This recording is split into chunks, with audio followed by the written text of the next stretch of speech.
What's up, guys? It's your host Spartanic Arts DxD back with another high school DxD related video, and today we have What If Issei Left Part 10. I know, surprise, surprise, another video coming out a day later. So thank you so much for the support, ladies and gentlemen. If it was all possible to hit 500 to 600 likes for this video, that would be absolutely amazing. Excuse me. And if you guys want to know exactly when I upload, that's my upload schedule, click the little blue button right next to the subscribe button. Or you can click the first link in the description below, or the first link literally on the premiere. I know at least 100 of you people are in here, so go ahead and hit the like button. That would be absolutely amazing. Thank you so much for the support. As for the author, SkimReader07, as a little update, he emailed me once again. I did read the email. I'm going to respond to it in a second here, but I did just read the email, and he said that guy's channel did get deleted, but he created a new one. But it seemed that he learned his lesson because obviously he started putting the authors and giving credit to people, so that's very good as well. Remember to never ever take somebody else's story and just never give them credit. I only commentate for a reason, and I love reading these people's stories because I respect them to the highest degree. So thank you so much for the support, ladies and gentlemen. Once again 560 likes would be absolutely amazing. Go subscribe to my second channel, Popowski, as we are approaching 60,000 subscribers. And on Fallen DxD, let me know what I should do on the channel. Should I react to anime content, literal things like that in general? Should I make little videos about I could power scale characters, things like that, etc.? Make some little shorts, but for the shorts be more edited and whatnot, if you know what I'm saying. Either way, just let me know what to do on Fallen DxD. That would be great. And thank you. And what other what ifs would you like to see on different characters besides Issei? So if you want to see what ifs on Goku, Naruto, possibly even Deku, Luffy, people like that, etc. I'm really open to anything. I don't necessarily hate any anime at all. So yeah, even though the My Hero fandom is weird. But anyway, thank you so much for the support. Without further ado, let's go and thank my balance breakers: Aunt Lewis, Lachlan Yates, Jordan Patchout, Night Ammo, Refeek135, Slow, the Black Dragon Emperor, Keep Saying 21. $5 Sake, viewer with hashtag 2347, XORX108, Ziki2000, Liana Gorko, Chaotic Raven, Salvix, Mazaku, Dr_MOG_ is the bomb, Grimfire Shot Gamer, Beta Joe 98, Sourcepondo, and Zero Fusion. Thank you so much for becoming a balance breaker. Without any further intrusion, let's go ahead and get into part 10. Picking back up where we left off, right almost at the end of chapter 18. So let's go ahead and continue. I understand, Shimizade says. With his confirmation, Sariel gave a nod and left to the office. The same goes for me. I don't want them snooping around my work, Armos says.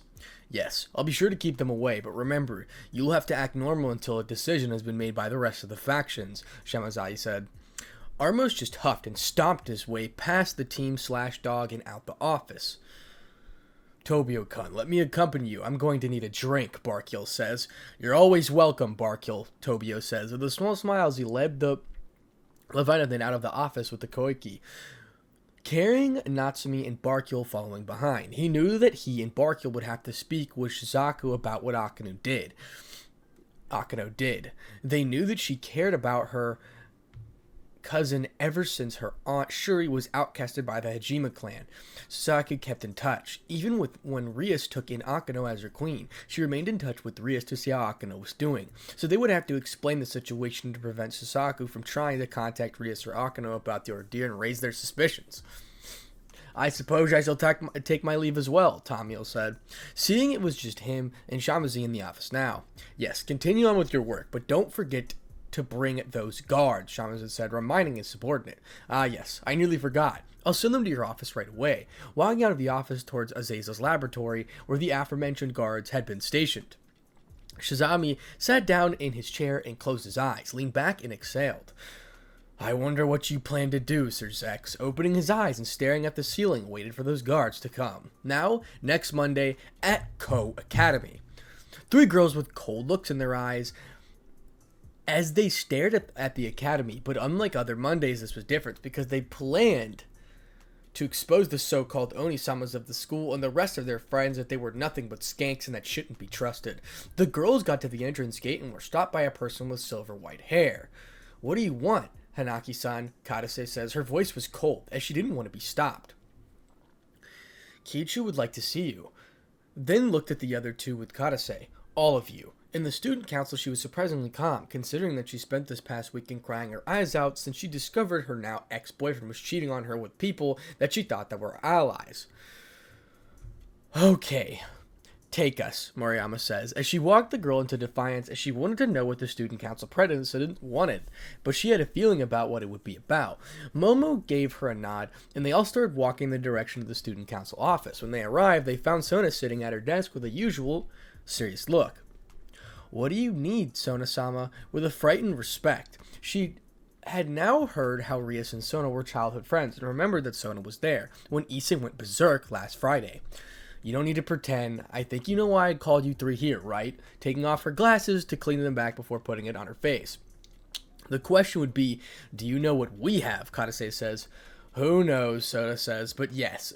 And the thing is what you do to plan with it, Sona says. Are you planning to silence us? Moriyama replies. She was mocking the student council president, which surprised the rest of her entourage that was lounging around, except Garu, who was in the academy in Genshuru, who was in custody in an undisclosed location.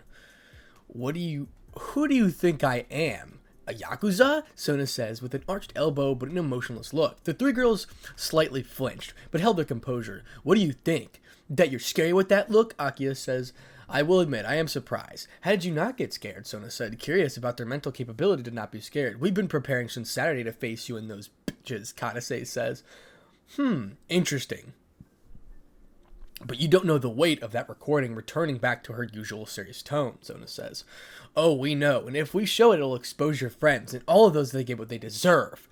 Beginning to get upset, Moriyama was. First, I don't want to stop you, but I can't let you spread it, at least not yet, Sona says. Why should we trust you? Akiya says. After all, we know that you're friends with the tomato head Rias. Well then, you know something, but the information is wrong now, Sona says. What's wrong? Kadase replied, a bit confused. I do not condone what they did. I've ended my friendship with Rias. I was friends with her, but not anymore, Sona says. Oh, is that so? Akiya says. She didn't believe Sona and continued to hold mockery in her tone. Aren't you afraid of what I can do to you? Sona says with a challenging smile. She was beginning to like the brass of this girl. We know that you can expel us for making them look bad and probably for beating Issei, but I do not care if I get expelled as long as they get what they deserve, Moriyama says, walking closer to the desk to challenge Sona. Oh, and now you help Issei, Sona says. How interesting, before you would come asking if I would expel him or send him to prison for peeping on you, Sona says. That's true. He wasn't that bad, I guess. He didn't deserve hatred from us now that I think about it, Kadase says. How is that? Sona replied. Koichu, you think that the Kendo Club did not know that he and the other two would go peek at us? Some of the girls even waited for them, Kadase says. Why is that? Sona replied. She was curious about this revelation. While her gaze was on Kadase, she noticed Moriyama had a blush on her face and sniffered slightly. Some of our club are not saints as they seem, because they were the ones who made the holes for them to peek at us, yet some of them were hypocritical as they were the ones who wanted to hit them the most. The more I thought about it, we were the ones who deserved to be expelled, with a sad look, but Moriyama also had a sad look on her face. So why are you telling me this now? Sona says. Because you didn't see him. Tears began to go down her cheeks. You did not see how he was that day. He was completely broken. And even in that state, instead of yelling at Kadase or me, or telling us to die when we tried to talk to him, all he did was talk with a broken voice. Nothing like he was in the classroom from what I heard. He did not scream at us, insult us, or lash at us. He just sat there and let it out. So we recorded it, gesturing herself and her companions. In these moments, I understood what kind of a shitty person I am. Crying at Kadase, walked up to cover her best friend. How so? Sona says, but she had a small smile as she was putting the pieces together. It's because she discovered something that day, something very funny. You want to know? Kadase says. She's in love with him. Damn. Her eyes widen as she remembered all the times that Moriyama complaining about Matsuda or Motohama looking at her, but never Issei, with Kadase exposing the secret of the Kendo Club. It made sense. Moriyama wanted Issei to look at her, and she beat him for letting his friends see her. While hypocritical, she could see how Moriyama got jealous when Issei started dating Rias, because if she was straightforward with her feelings earlier, maybe she and Issei could have been a couple, and sure, she may have a chance now, but Issei has to forgive her first. She has a weird way of expressing her love. Who would have thought the captain of the Kendo Club was a pervert lusting for a perverted beast? Love is strange and works in many ways, Akiya finishes. Is that funny to you? Sona couldn't help but chuckle. Kadase glaring at the student council president. It's not. But that my sister was right about one of you being in love with that idiot because of your complaints, but I wasn't sure who. Now back to the main topic, the recording. Going from amused to serious again, Sona did. The three were confused to see Sona's quick change of behavior as Murayama rubbed her tears out. Now, there will be a school board meeting, and as you know, the Gremory's Rias family will be there. And as you can see, if you release that recording now, Rias will likely lie to her family. As a result, they could possibly take funding money from the Kendo Club and the Journalism Club because they will think that you lied to defame her. And as you can see from her attitude, Rias is quite spoiled, coming up with a story to delay the girls from releasing the recording. Can they really do that, Akia says, wondering if they can take money from their clubs. Yes, Rias' family is a wealthy family, but I intend to expose what she did, as they are aware that she is, or was, dating Issei, and they are very prideful, believing that she grew up to be a faithful girlfriend. Akia-san, I am sure you remember the incident that happened on Friday, correct? Sona said. We weren't in class that day, but we heard about it, Kadase says. Yes. You asked a student for their phone. I'm assuming they had video evidence, Sakura said. You are correct. If you give me a copy of the recording so that I can show the Gremories on who their daughter really is at this school board meeting, she continued her lie as she knew that the Gremories already knew of Rias' infidelity, but she needed to convince the girls. When will the meeting take place? Murayama said. In a few weeks. Oh, I will need you to do me a favor, Sona said. Why should we? Kadase replied. Because when I expose Rias at school board meeting, I will convince the Gremory to take some funding from her club and give it to your respective club, Sona says. So what's the favor? Murayama said. I need to act normal around the girls and try to quell any rumors. I don't want their suspicions to be raised and keep track of them, Sona said. Fine, but we'll only give you a copy of the day of the meeting, Kadase says. That is fine. So, standing up from the chair, do we have a deal? Sona said, holding out her hand. It's fine by me. I can easily manipulate Asia, Akia said, walking up and shaking Sona's hand. Murayama and Kadase looked at each other and nodded before shaking Sona's hand as well. I hope you don't cross us, Kadase said, which Murayama nodded in agreement. I don't plan on it, Sona replied. She held no lies in her eyes. When the two saw no fault in their words, they simply left for their class with Akia. So, what do you think of them? Sona said, turning to her Parage members. They seemed determined, Momo said. She was holding on to Ruko, who was still sad. I didn't mind them, Rhea said, shrugging her shoulders. Who would have thought that the Kendo Club was perverted? With a small smile on her face, Tsubasa said. Tomo starts. They were quite spirited. I like 'em. She was a little sad about Gasper, but that wouldn't ruin her mood. I don't mind them either. When they sound like they could be fun to work with, Benia said. She had a feeling where this was going. Good. I plan to add them to our Parage after we release Sanji. Everyone's eyes widened except for Tsubaki and Benma's. But Kyocho, what about Kyako and Gengo? Coming out of her sad stupor. I know that what Giramesha did was wrong, but they won't have a place to go, Rukuro says. Not to worry about that. I figured you and Momo would object to this because of your connection to those kids, and you're right. They won't receive any support from the Citrus clan after we release Sanji. But they have quite the benefactor for them, Sona says. Who's that, Kyocho? Momo said, wanting to know who would help the two young kids. It's Issei, Sona said. Shocking terms of them except Tsubaki. You see, I went to my sister yesterday and she told them how Issei is dispersing his Oppai Dragon money and some of that is going to Kasho and Gengo. She said that he said that they shouldn't have to suffer because of what Genshiro did. Since you two care so much, you will be in charge of them. Take care of them. Eventually, they will know what their brother did. But until then, look after them, Sona says. Hey, Kyocho, Momo and Rukio says, feeling much better that the kids will be cared for. Good. Until we release Sanji, they will have the support of the Citrus clan. After that, I will talk with my sister and assign the funds that are meant for them and to be shared account for the two you access, and for them to access when they get older, Sona says. Rukio ran up to Sona and hugged her, crying happily into her chest. Thank you, Kyocho, thank you, snuggling into her president's chest. I may look like I'm heartless sometimes, but I'm not heartless. But I'm not that heartless. Smiling as she patted her subordinate's head, it caused the others to smile as well.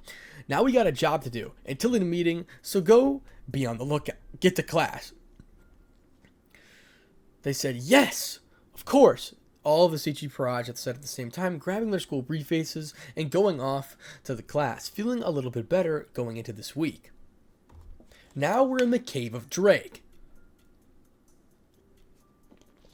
And this is one of the author's notes. Draig's cave, or cave of Ddraig, is cave within a special room that Ddraig uses as a bedroom or personal quarters.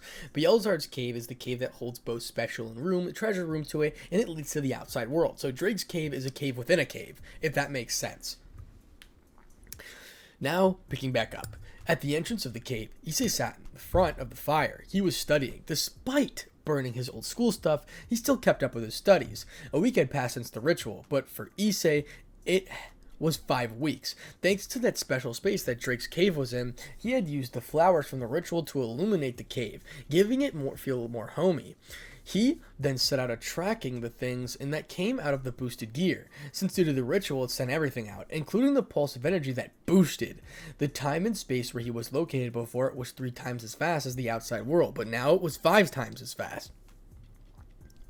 After locating and organizing everything, he realized a small thing that he had forgotten, which food, as he thought to stay in the cave to train, but he needed food to sustain his growth. It was just like when he was training with Tanin out in the wild, so he didn't. As a plus, he found a box full of beans and other canned goods, where all he had was to cook them, and they were ready to eat, and about 18 bottles of water along with some Indian, which he could use on the waters in the streams of the forest. He found a note that from his mother telling him how she figured that he would forget some necessities, so she packed them for his journey.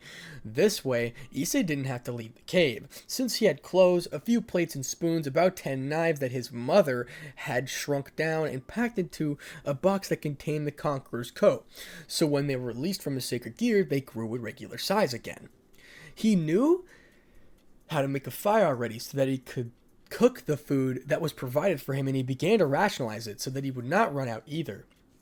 In those 5 weeks, Issei began his training as he began to run, do push-ups, abdominal exercises such as sit-ups, and even try to punch trees and harden his skin. Of course, it led to his hands bleeding, but he went through. But had bandages wrapped around his hands, he was no longer pale anymore. He looked like when he finished training with Tanin for the first time. He was not a humanoid dragonette, though. As said before, Issei kept up with his studies as made promise to pass his finals. He knew that when he left, there was at least 2 months left of school, so he was trying to stay on point, which is why he got the books about mathematics, chemistry, history, and he remembered where he last left off, so he could continue his studies much easier. In between the workouts and reading books, Issei tried to stabilize his magic core. He did this, so when he felt like he could go outside of Beelzar's cave to go hunting and maybe to be able to store meat, if he could use a little ice magic. He wasn't very successful and would either freeze or burn his hands. He was very thankful that his mother thought of everything. He was shocked that she got ready of this less than a day too. He had some things that helped him with frostbite and burns. Another thing that he found was a note from Fafnir, along with the downfall dragon sphere. He was shocked by it, as he didn't think Fafnir would leave Asia, but he was entrusting Issei to find him a partner that was loyal, so Issei decided to honor that dragon's request. After all, Seraphol had told him to find people even though she was a figment of his imagination. Now he was reading away until his stomach growled. Damn, I better go outside and see what I can grab to eat. Don't want to waste my resources, Issei said, so he packed up his book, grabbed some bags and a hunting knife, walked out of the special domain into the treasure of room of Beelzar's cave.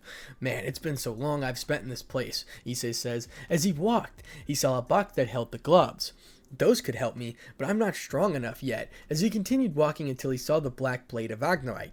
Someday, Issei said. Finally, stepping out of Beelzar's cave, he noticed it was the evening and the sun was setting compared to the night sky of the artificial room in a short time. He saw his prey was a rooster of some kind, a western capercaillie, to be exact. Issei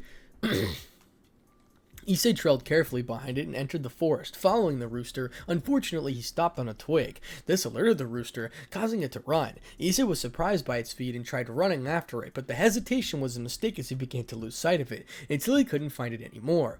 Damn it, Issei said. I'm no match for the chicken. Ddraig would be laughing if he was awake. Exhaling in defeat. Guess it's canned goods for me, Issei said. He was about to go until he heard some twigs snapping in the distance and decided to follow the sound.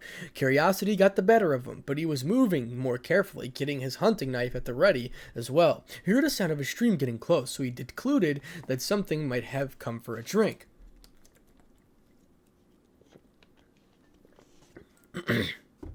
He was right. As Issei walked quietly as possible, he stumbled upon a deer. Moving out of any possible vision that the deer may have, to prevent from spotting him, he took note that this was probably male because of the antlers on its head. He watched as the deer approached the stream, and Issei decided to wait for the deer to start drinking water. As it did, Issei crept up behind it and prepared himself. He felt it was in range. He managed to throw himself towards the deer with a knife in hand. The deer rose and turned its head when he heard the sound of Issei's footstep as he was jumping, but what it saw was how a knife approached its face.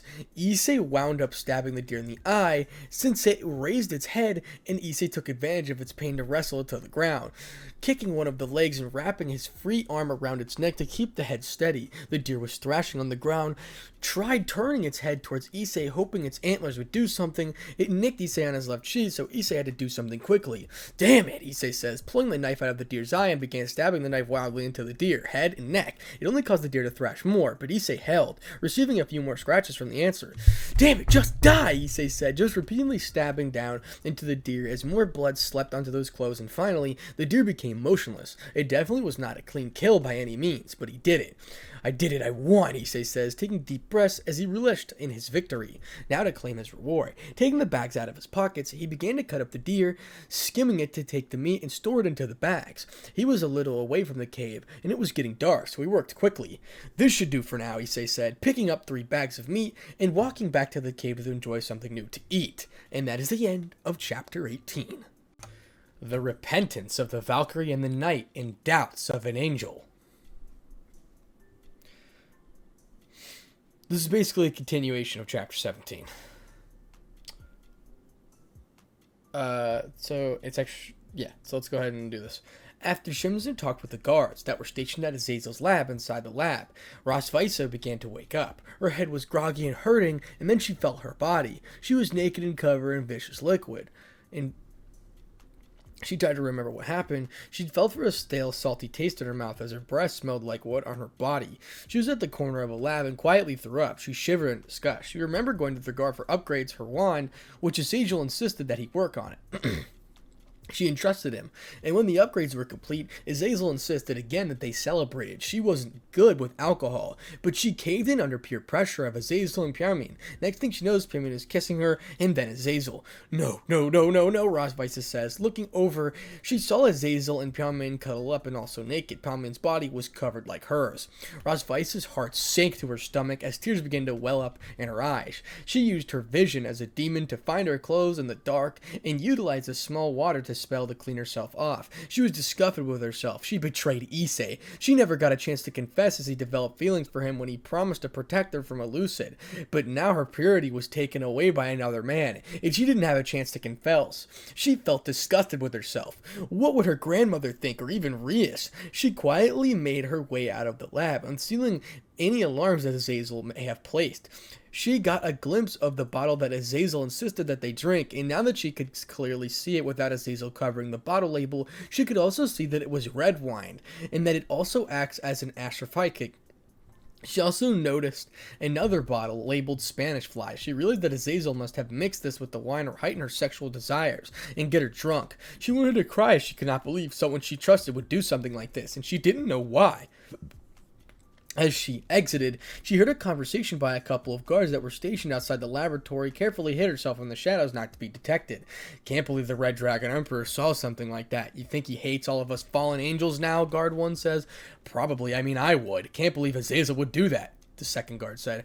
Rosvisa's eyes lost shine. Issei had seen her. She felt sick to her stomach. She figured that she would go to the mansion and explain herself. She would understand if he didn't want to be with her. She wouldn't either. When the guards had left, she transported herself to the Hyoudou mansion to apologize for her stupidity. Now, at the Hyoudou mansion, the girls enjoyed their lunch, of course happy, without a care of the consequences that would come their way, damage them emotionally, mentally, physically, physiologically, and possibly physically. They were packed for a vacation to the mansion that they trained for their raiding game against Riser. A transport circle appeared, and Rosvisa appeared. They seemed happy to her, until Rias said something that made her sick. "Rosvisa, you have fun with Pyarmin and Azazel?" Rias said. She had mischievous twinkle in her eye. "How did she Shouldn't she be mad? I betrayed Issei, Rosvaisa. She looked confused. Volley told us. When we had our fun with him. Don't worry, your secret is safe with us. Anyway, we're heading to the vacation home that my family owns. You know, a way to get a little more relaxation. You want to come? Rias said. No, thank you. I need to prepare for the school week, Rosvaisa says. We already talked with Sona. She gave us a week off, Akano said. Well, you are a student, I am a teacher, Akano. It's different for us, Rosvaisa said, trying to contain her anger. It's okay. Unfortunately, Kiba cannot come with us. Said he missed too much school. Same with Gasper. You know, to keep up appearances, it's unfortunate. Maybe you try Volley or Sanji, Irina, since Kiba won't come. Sanji was not half bad. Did you get any word from him, Azia-chan? Ria said. No, Onisama, I haven't. I guess he's still on a mission that Sona sent him on, Azia said. Rosvaisa was appalled. They cheated on Issei with people that he considered to be his closest friends? And if the guards' words made any indication, he saw them, and that means if the guards knew, then it's a possibility that the factions knew. Rosvaisa hung her head and proceeded to walk by them into her room. I'd like to be excused, please, Rosvaisa says. Oh, sure, Ria said. Mao, Rosvaisa Sensei doesn't seem well, Irina said. She'll be fine. Maybe Azazel gave it to her. Good. That's still tired. I can see what you meant by Volley being a little rough, Zenovia said. Ara, I guess he learned from Azazel. If he made Rosvaisa speechless, Akano said. The girls laughed a little, although Kuroka and Konoko could detect sadness in Rosvaisa's verse, but they weren't sure why. I'll go check on her. After all, it's my job as an angel to help others, Irina said. You definitely helped Kiba, as you wrote him in the hotel in the bedroom here, Arrow Angel, causing Irina to blush in embarrassment at the others to laugh. Shut up, Zenovia. Anyway, I'll be back. As she went to follow Rosvaisa, who heard everything and was disgusted, especially with Irina. Rosvaisa laid in her room. Her eyes were blank as she heard a soft knock on the door. May I come in? Irina said. She waited a few seconds and opened the door to find Rosvaisa staring at the ceiling. Rosvaisa, are you okay? Zenovia said you were at the hotel with Kiba. Who else was there? Her tone was devoid of emotion, but Irina didn't seem to notice. Oh, it was me, Zenovia, Gabriel, Kiba, and Gasper. Then we joined the others in the main bedroom, but I only stuck with Kiba-kun, sometimes Gasper-kun. If Kiba was taken, Sanji and Volley looked too rough, and I didn't want that, Irina said. Let me guess. Kiba and Gasper just laid there, right? Like, yeah, how did you know? Irina said. They didn't seem too much into it, but it was good. Rosvaisa looked disgusted at the so-called angel. So she did fall for someone who didn't love her? From what she said, Kiba and Gasper seemed like victims. And like her,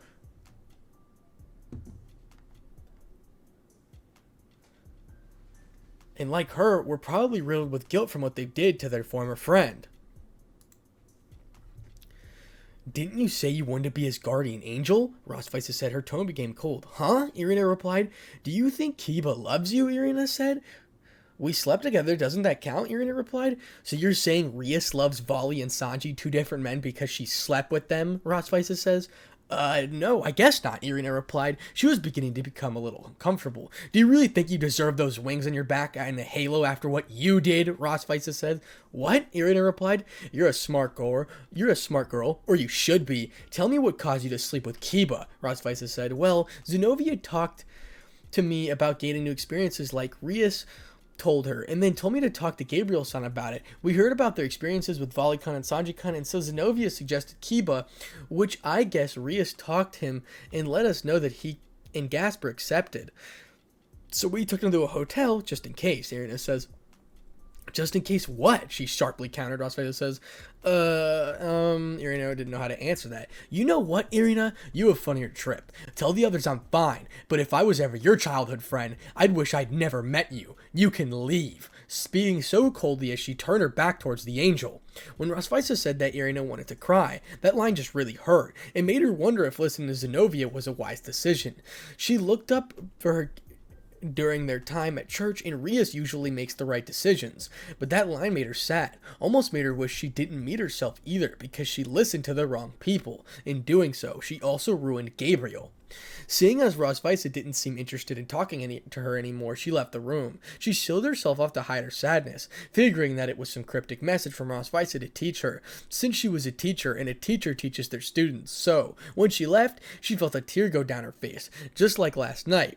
She felt this pain in her chest. She decided to go ask the girls if she could contact Gabriel to join them. Maybe she can provide some clarity about doubt that she was having. But she was a bit fearful of Volley trying to sleep with her, so she secretly played with the Haraku wouldn't come as she feared that she had forsaken something, which could cost her everything that she strived for to be an angel.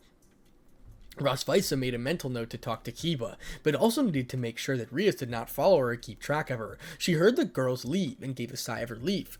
They were not in the house anymore, so she decided to place seals, as she did not want Azazel trying to come into her personal space. She wasn't sure how to approach the Hyoudou about how the girls were doing until she heard how they were in on it. When she was about to come downstairs after taking a nap. So, no word from him, Miki says. No, since the girls are gone, we can see my mother. Maybe he's hiding there, Kuro said. It seemed he blocked our numbers, Miki said. He can pay for the phone bill himself. That perverted brat. Remember, he's just like a low class like Ria said. I don't think he could get much income without us, Kuro says. Rosvisa was appalled. It was one thing to cheat, but lying about Issei's achievement. How far did Rias go to ruin his life? What did he ever do that was so wrong? She began to hate Rias. She was truly a devil, a spoiled one at that, but then she remembered that if the factions knew something, either they were in on it or they haven't done anything yet. But she decided that she could stay in his house. She contacted Kiba, asking for assistance as she moved in with him. Of course, she had to make sure that Rias and the others did not use their familiars to watch over her. Once she packed up her belongings, she transported herself to Kiba's apartment, and she noticed Gasper was also there. It seemed that he had been crying and was being tended to by a 13-year-old haired girl. Hello, Kiba-san, Gasper-san, Rosvisa said. Oh, thanks for coming, Rosvisa. You said there was something that you needed to discuss, Kiba said. You seemed riddled with guilt and hurting on the inside. Yes, but may I ask, who is this? Rosvisa, curious about the female in the room. Oh, my name is Tosca. I'm Isaiah's, or as you know him, Kiba's childhood friend. Changing your childhood friend for someone else's, looking quizzically at Kiba, who gritted his teeth in frustration. Don't mention that delusion, Harpy, Kiba said, as he crushed the soda can in his hand. If she had any brain, she would be looking for Issei, not prancing around with the rest of them like a damn harlot. So why did you sleep with them, Rosvisa said. It's my fault, looking at the former Valkyrie, Tokusi says. He did it to protect me. Rias threatened to harm Tokusa-chan if I didn't comply with her orders. She claimed that was just a little side fun. She didn't even consider Issei-kun's feelings or care about him. She decided to conjure up this stupid plan of getting new experiences and having fun when he was in a coma. I heard she took Valerie there. So to Issei-kun's room, she told him that the girls that she said that she hoped Issei-kun would wake up, but she was going to continue having fun. Issei-kun woke up and then continued with this bullshit. He growled and slammed his fist down on the table in frustration. It was rare to see Kiba so mad. It only ever happened a few times. It scared Gasper, Tokusa, and Rosvisa a little. I hate my mistress. She's a good-for-nothing, selfish, spoiled brat. I hope they all get punished. I already accepted my fate. As he walked over and slumped on the couch, their fun most likely ruined my happiness. They don't know what they have until they lose it, Kiba says. You both must have been grieving for a while, Rosvisa said. Try the whole weekend. They dragged us to a hotel for more fun. It was already bad enough that we did it in Issei-kun's room. How sick is that? She didn't even have the courtesy to respect his space. None of them did. I hope Irina would see her mistake. I even asked, what about Issei-kun? And she told me, who cares? Who cares? I care! I'm supposed to be his best friend, and I got roped into this bullshit because that damn blue-haired whore suggested me as a partner. Angry tears streamed down his eyes. Zenobia? Rosvisa said. No, any other blue-haired whores. His tone was dead. The bitch had sex with every guy there. She forced Gasper down. The so-called angel forced me down. Now the girl is delusional. I don't love her, and I never will. My happiness was supposed to be with Tsubaki-san, but I don't know. I thought Gabriel would see in our hearts that Gasper and I didn't want to do this, but Zenobia and Irina convinced her otherwise. Even worse is Rias lying about Issei's achievements, just to get the Hyoudou to support her. I can't believe such a vile and greedy people raise someone as horrible, as honorable as Issei-kun. I heard. It's why I moved out, and thanks for letting me stay here while I look for a new apartment. Yeah, you can share the room with Tosca-chan. Then turning the girl. Is that okay with you, Tosca-chan? Kiba said. That's fine with me. It's nice to have another female in the house, with a slight smile. How did you get involved in this, Gasper? Turning her attention towards the Daphne on the ground. They said they knew how I'd become a man and showed myself to Valerie how I ought to have grown. I didn't understand what they meant, but something felt off. But when they took Kiba-senpai and I to the hotel, his tears dripped on the floor. But I didn't become a man. I just became another bastard that hurt Issei-senpai. Toast got to soothe the deaf girl on the ground, bawling his eyes out for what he has done.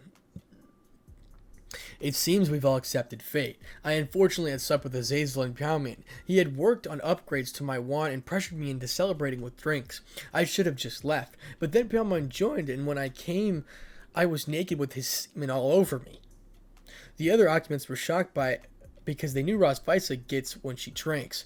On my way out, I saw something. It was a bottle of an aspirin called Spanish Fly. I figured that he must have mixed it with my wine. I was in shock that someone that I trusted would drug me, so I left. Then I heard a couple of the guards mention that Issei came and visited, and they mentioned Azazel. It leads me to believe that the factions may know of this, and that Issei has probably seen me and has other girls with our supposed lovers.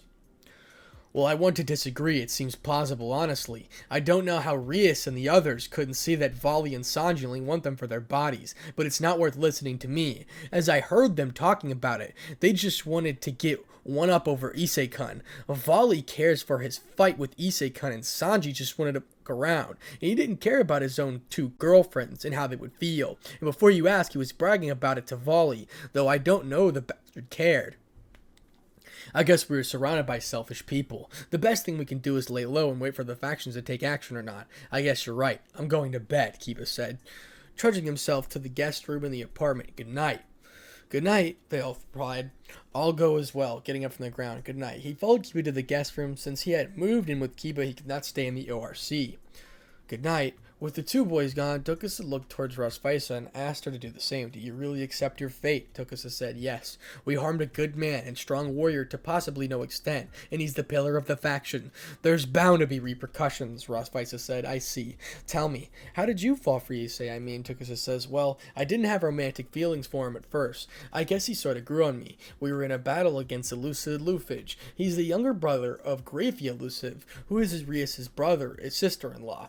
During the battle, Issei-kun told me that he would protect me, and he held that promise. At first, I had feelings of admiration for him, but those feelings turned into love, and the worst part about it is he'll never get to know, because he saw me with another man. As her eyes welled up. Note, Rosvisa has yet to confess to Issei, by the way. Well, we better get some rest. Tomorrow is a school day, after all. As she got up and headed to the bedroom to prepare to sleep, but she patted Rosvisa on the back when she passed her. Yes, indeed. As she wanted to shower the smell from her body physically, but emotionally she knew she would never be clean. While in the shower, she slumped down against the wall and cried. Her grandmother would be ashamed of her. She knew if her suspicions were right, it's likely that they knew, her grandmother and Odin. She only hoped that she could talk with her grandmother and explain this side of the story if given a chance, and apologize to Issei.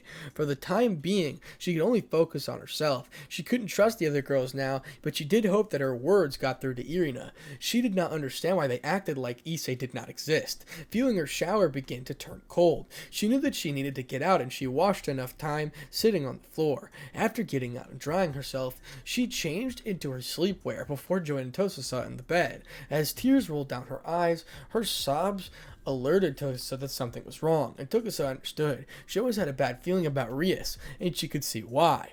Shh, it's okay. Everything's going to be okay. She rubbed Rosvisa's back as she listened to the woman sob. She felt bad as if the three. She felt that she put Kiba in this situation since she was close to him, and she was being used to keep him in line. From what Kiba told her, Sir Zex, Rias' older brother, would listen to Rias because he was a Siscon. So she knew Kiba didn't have many places to go, because if Rias could lie to the Hyoudou, she could manipulate the others to get what she wanted. She did blame the Gremory clan a little for raising such a selfish person, but right now, she could only comfort these three people in the apartment with her. She wished that she wasn't stuck in this 13-year-old body either, or she could be more of use. So she made a mental note to train her sacred gear. It was a defensive one, but something is better than nothing. I'll be with you all night, Tokusa said, as she wrapped her little arms around Rosvisa and hugged her from behind, cooing her to sleep because falling asleep herself. Over the course of the week, Rosvisa noticed some peculiar glances from the Kendo duo in Akia, which made her a little nervous about something happening while she was away. She heard the murmurs of an incident that happened, but she couldn't pinpoint it. She noticed how Issei and his friends were not there and deduced that the incident was around them. Speaking with Kiba at home, they believed that Sanji and Vali joined the other girls on their vacation, but they are far from truth, as they didn't know Sanji was captured and Vali no longer had interest in the girls anymore. But it will only be a matter of time for the girls to understand that their fun ruin more lives, they could understand it will cost not only their happiness, but others as well. First, Tosa, she trained herself, and when she could, she drained the one with the three. She trained with one of the three, as she wanted to help them. She only resigned to the possible fates, but she aimed to cheer them up. And be of use for them. For Kiba and Gasper and Rosvisa, they accepted their fate and judgment, whatever punishment that will be given up on them. They will accept it and not look back, only moving forward, hoping they can better their lives, all is said and done. Although being with Tokusa helped wash away the bad taste in their mouth for what they did, training her in either swordsmanship, magic, or helping with their sacred gear, or simply hanging around the young girl. She was the momentary lapse of happiness. And that is the end of the OVA. So we're going to stop right there for now. I'm not sure if this is 40 minutes or 39 or whatever the case may be, but this is going to be uploaded the same day I'm recording it. So yeah, I just wanted to thank you guys for your support. I really do appreciate it. It means a lot to me, you know. Your boy, I'm trying to get back on the grind, trying to do some things, etc. You understand what I'm trying to do here. But once again, shout out to the author, SkimReader07, Bros a G.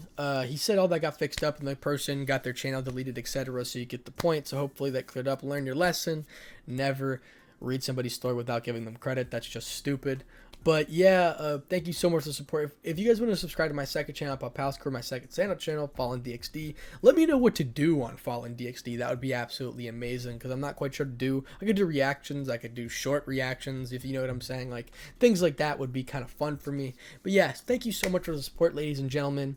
And without any further ado, Spartanic Arts DXD. Oh wait, let's try to hit 500 or 600 likes. That would be absolutely amazing. I'm pretty sure if you want to become a channel member or know exactly when I upload on my upload schedule, click the little blue button right next to the subscribe button, or the first link down in the description below, or the first link in the premiere as well. Thank you so much for the support, ladies and gentlemen. Without any further abruption, Spartanic Arts DXD out.